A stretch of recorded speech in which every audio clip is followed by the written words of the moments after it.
وہ بندہ جنہیں رستے چ رکاوٹ پان والے درخت کو ختم کیتا.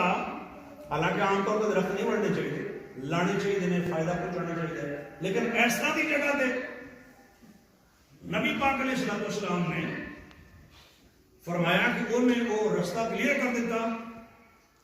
تو میں دیکھا اتقلب فی الجنہ, وہ جنت چ ٹہل گئے. اور جڑی حدیث میں سکپ کی تھی وہ ہوں میں تمہیں سنانا لگا. نبی پاک نے فرمایا کہ ایک بندہ سی, انہیں ویکھیا پہ درخت کی ٹہنی ہے جڑی لوگوں لنگن والوں پریشان کر دی. لَأُنَحِيَنَّ عَن طَرِيقِ النَّاسِ, لَأُنَحِيَنَّ, میں انہوں سیر تے کر دینا, ہٹا دینا. اس عمل دے نال اللہ پاک نے انہوں جنت داخل فرمایا.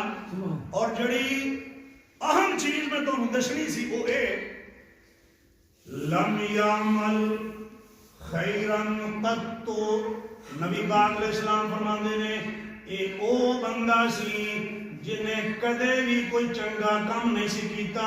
اللہ, لم یعمل خیرن قط, انہیں کدے کوئی کام چنگا کیتا ہی نہیں سی. یہ نہیں ہوتا نا بندہ چلو ٹھیک ہے مسلمان ہے لیکن باقی کو ہور کام بھی نیک کر لے, وہ کوئی نہیں سی کیتا انہیں. نہ کدے کسی دے کام آیا, نہ کسی نے کوئی فائدہ پہنچایا. انہیں ویکھیا پہ اس ٹہنی دے نال مسلمانوں کو تکلیف ہو رہی ہے تو میں انہوں سیر تے کرنا, اس تو علاوہ باہر نکل کے کوئی ہور کاموں نے چنگا نہیں سی کیتا. لم یعمل خیرن قط, لیکن ایس کام کرن دے نال ہی اللہ پاک نے جنت داخل کرنا. کیا